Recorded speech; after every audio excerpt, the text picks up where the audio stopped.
for Gina B Ahrens design team for the month of August.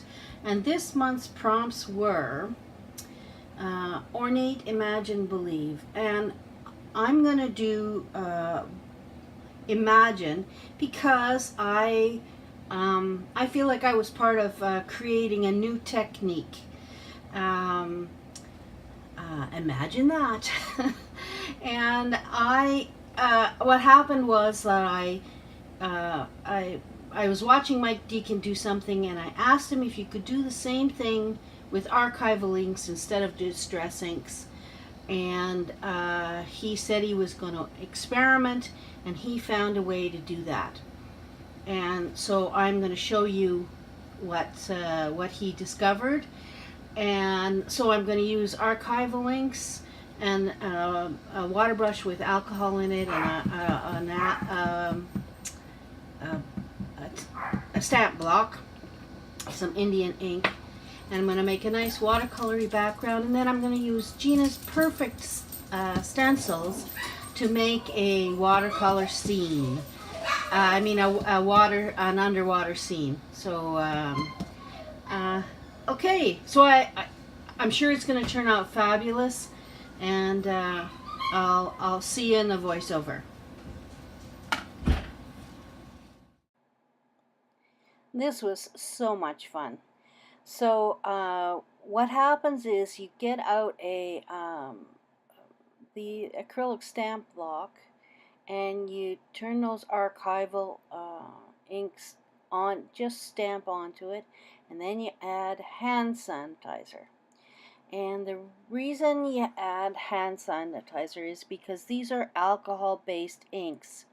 That's what makes them permanent and not reactive when you put other paints down on top of them.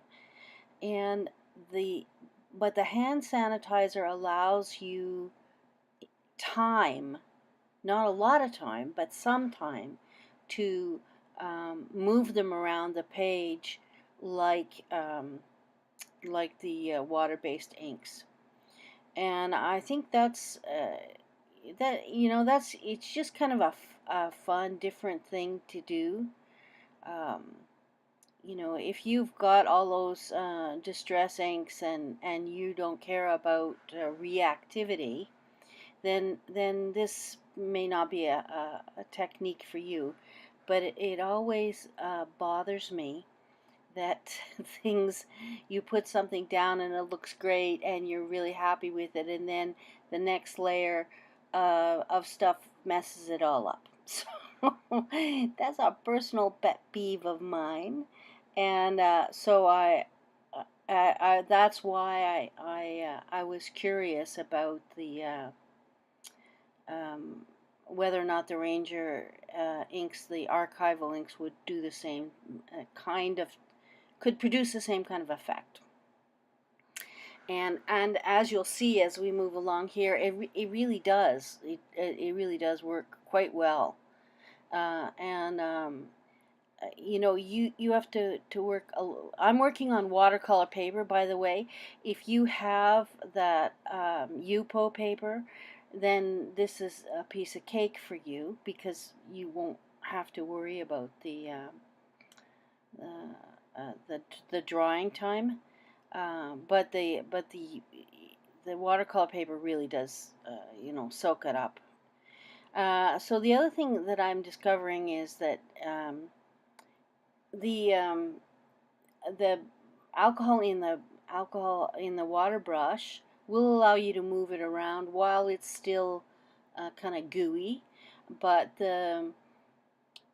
when it dries, it's dry. It really doesn't move if you add alcohol to it. It's soaked into the paper, and it's permanent. And the other thing is that a baby wipes are almost all of them are based on have alcohol in them, especially the cheap ones we buy for crafts, and they will also I also use those to push the color around and make it blend. So you'll see me doing that in a minute. So I must say I had a lot of fun doing this. It was a piece of cake to do, and I think it produced a really nice effect. Um, very underwater-ish, which is what I was really after here. Um, and so, we'll just watch for a minute to see if there's anything else I want to tell you. Well, I know one thing. It's hard to get the ink out of paintbrushes and stuff. I think if I was going to do it again, I would have a little pot of alcohol that I could kind of wash out those brushes with, because I was finding it hard to get the color changed when I was changing from one color to another, and I didn't want muddied colors. So there's something, but again, I thought it was a lot of fun.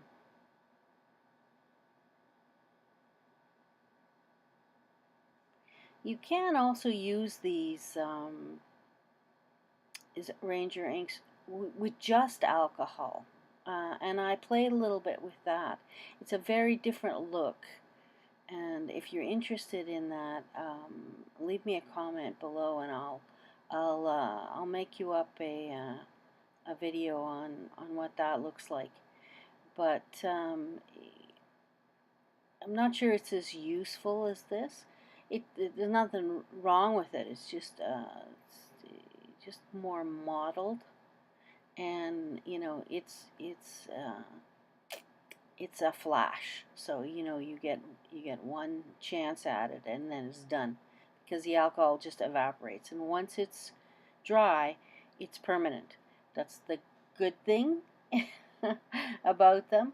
So you can do whatever else you want to do on top of that, and you'll see what all the other things I do, and I never have to worry about whether or not I'm gonna mess up that background.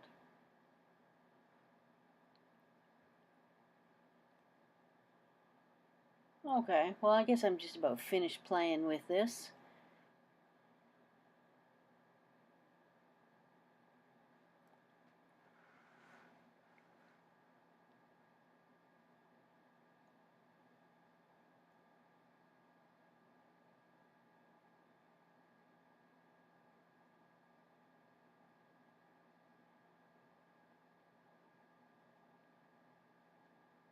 And I will link um, the video that where Mike did the experimenting, um, in the description box below,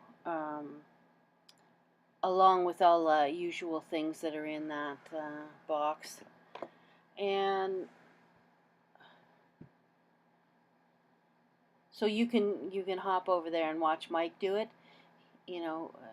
Mike being Mike, is a little more adept at these things than I am. But I really enjoyed this technique, and I really think I'm gonna get some use out of it. So I'm happy to have been a part of figuring that out. So here you see me using modeling paste through a stencil. That's a joggle stencil called Ferns and Fronds.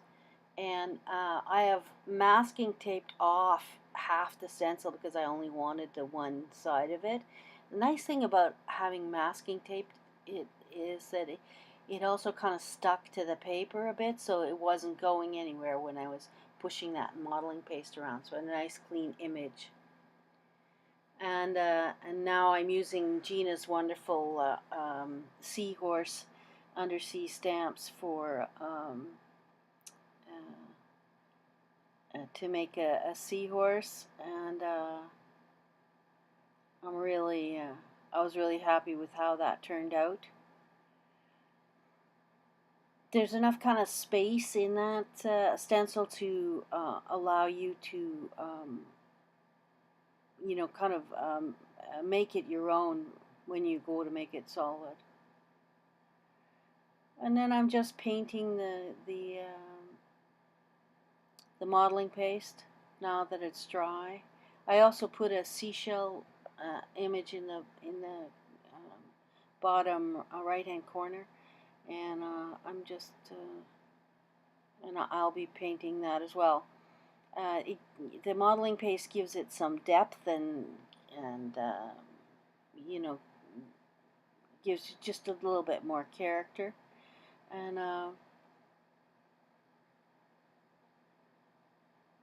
yeah, so I think the rest of it is pretty self-explanatory. And I wanted to say, thank you for watching. If you're interested in seeing more from me, please don't hesitate to subscribe. Leave me a comment and share if you're so inclined. Um, I really hope you enjoyed watching this, and you can find many of the products that I used today in Gina's Etsy store. Just follow the links in the link tree for her link tree in the description box below. There's also a coupon for her Etsy store. If you feel so inclined, you can use the 15% coupon that she gives. The design team that I'm a part of is full of wonderful creative people, and you can find the links to all their videos this month in the description box below. And I'm going to say, I'm going to sign off for now and leave you to watch the last few minutes by yourself. I really hope you enjoyed this. I really had a lot of fun doing it. Okay, see you in the next one. Bye.